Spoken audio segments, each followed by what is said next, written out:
All right, thank you. Thank you very much, Caitlin.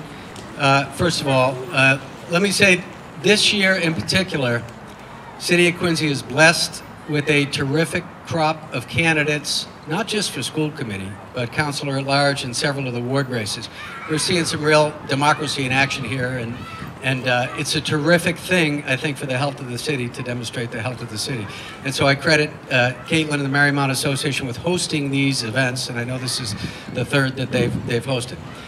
But I want to give a special shout out to Mark Sauter, because Mark is the president of the Merrymount Association, and he indicated for the last 4 years. And the reason I want to do that is because 20 years ago, I was the president of my own neighborhood association, the Ward 5 Community Association down at Wollaston, and I know what it takes to pull together events. And you all have an incredibly thriving neighborhood that in large part is defined by the neighborhood association. So credit to Mark and Caitlin and all the members of the association for doing all of the work that it takes to make this a healthy, thriving, successful neighborhood in the city. Many of you know me, of course, because I've been around on the city council for many years, and I'll get into my bio in a second, but I've been to many events down here. I've been to everything from the horseshoe tournament to the duck races with my kids to many a parade that you have every year, which is a terrific event here in Squantum, do the wonderful parade. So, I firmly believe that the strength of a city is defined by its neighborhood, and the city of Quincy is blessed with amazing neighborhoods, and Merrymount is just one of those neighborhoods. I also want to acknowledge that the strength or the centerpiece of every neighborhood is usually a community school. And we have the Merrymount School steps from here, and we're fortunate enough to have the illustrious principal, Mrs. Pegg, over here, who's engaged in it. How about a round of applause for Mrs. Pegg?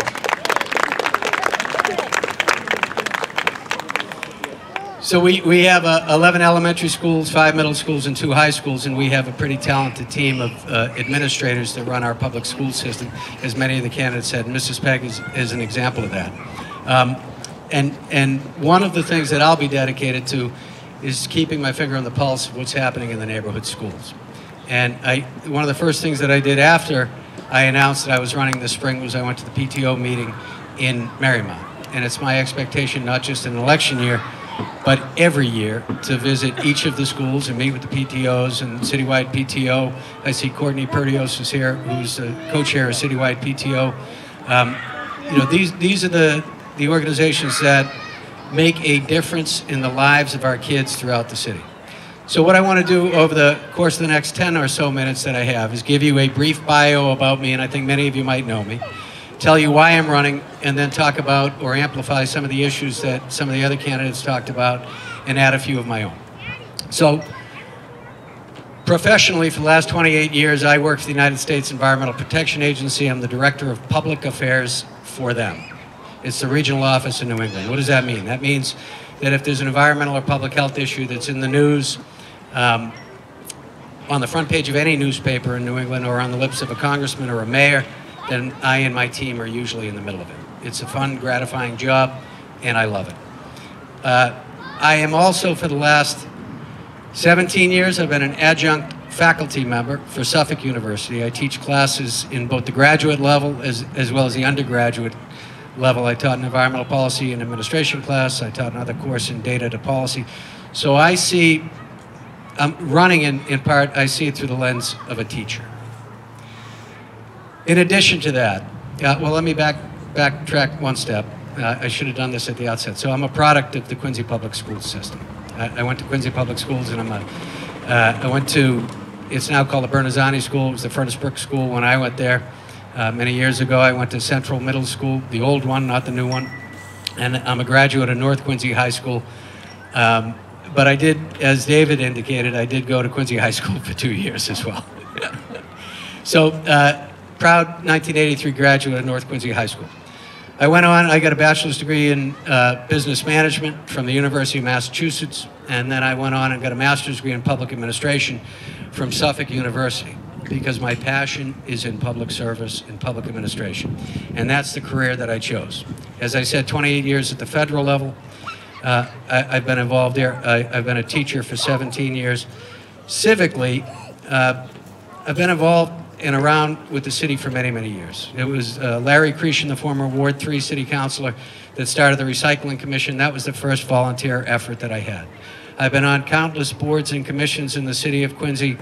I was the president of my neighborhood association 20 years ago down in Wollaston near Beechwood Knoll School, the Ward 5 Community Association, where we led the fight to clean up Wollaston Beach. I know Leo Kelly, your former counselor, led the fight to clean up Quincy Bay and Boston Harbor. And you know, I've been proud to participate in all of those endeavors. In fact, 10 years ago, I founded the Friends of Wollaston Beach. And you see that they're involved in sponsoring summer activities all along the beach. We've done 4 different cleanups. We've got Coast Sweep coming up September 30th, where we're going to have scores of volunteers scouring the beach, getting them involved. And we've tapped, the Friends of Wollaston Beach has tapped, Arbella Insurance, Stop and Shop, Granite Telecommunications, State Street, just like our school system taps corporate leaders. Civically, we've done that as well. So I have experience. 5 minutes. And then I spent 14 years on the city council. I ran for Ward 5 city councilor, and I was a councilor in Wollaston and Quincy Center for 10 years. Loved that job. I used to say you could name a street in my district, I could tell you somebody that lives there and the issues that are important to them. Why is that important? Because as a school committee member, that is the kind of ethic that I'm going to bring to the neighborhood schools. I will pledge to go to every neighborhood school and keep my ear to the ground and understand what are the issues through the lens of the parents and the administrators and the teachers, what's important. For 4 years, I was a city councilor at large and was involved in many of the important issues that have defined and shaped the city over the course of the last 14 years. I've been proud to vote on 14 school budgets that increased money and funding for teachers. I've been proud to vote for a new high school, for a new middle school, proud to vote on an appropriation to move forward Sterling Middle School, proud to vote for improvements to windows and ceilings, and not ceilings, windows and roofs, and all other types of physical amenities outside the school. I chaired the Education Committee on the City Council for a term as well, and I'm proud of that. But the difference between being a city councilor and being a school committee person is there you're dealing with the issues outside the school. As a member of the school committee, you're dealing with issues within. And we're not talking about potholes, we're not talking about streetlights, we're talking about people. We're talking about your children. These are challenging issues. So when you talk about MCAS and assessment and some of the complicated issues that are out there, and how do we measure the success of a child, that's a pretty big deal that's not easily quantifiable. And I like to say that you go to the doctor and you hope that they first diagnose before they prescribe, right? And that's my approach when I get, if I'm lucky enough to get to the Quincy School Committee. You know, Emily, of course, and Kathy do a tremendous job, and they're good listeners and learners. And when you serve, you understand. You know, I've been fortunate to serve on a deliberative body, so I understand what it's like serving on the city council.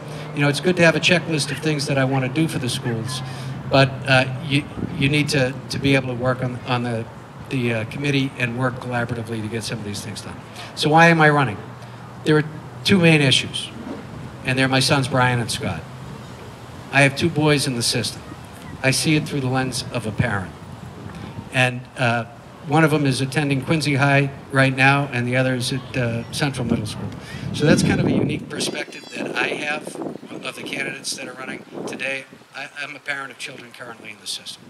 I believe that and my 14 years experience working in municipal government, understanding how it works, serving as an adjunct professor, understanding, working with, and it's different dealing with college students, whether it's undergraduate or graduate, than elementary or middle or high school students, but it's still through the eyes of a teacher that you see the world. So those are skills that I think that I bring, and I'm teachable. Some of the issues, of course, that have been discussed, I thought each of the candidates did a great job outlining some of them. All of them need to be looked at. Student achievement is number 1. You know, the constant vigilance around security and safety of kids on so many levels is always critical. The opioid issue, you know, just personal security, some of the things that we see that happen all over. Literacy, computer technology, these are things that the school committee's been tackling and continues. Computer technology, recess. the importance of recess that I think several candidates mentioned. You know, we've got a pretty diverse student body here in the city, and ELL is a very important component for some of the neighborhood schools. I too support the foreign language expansion in the middle school, but something's got to give, and I want to get educated around what would give. And then, of course, art and music and STEM are all important issues. So I come to you through the lens of a parent, through the lens of a teacher, and a man that has 14 years of experience in municipal government. You have a lot of great candidates. You get to vote for 3. I'm only asking for one of those 3 votes. Thank you very much.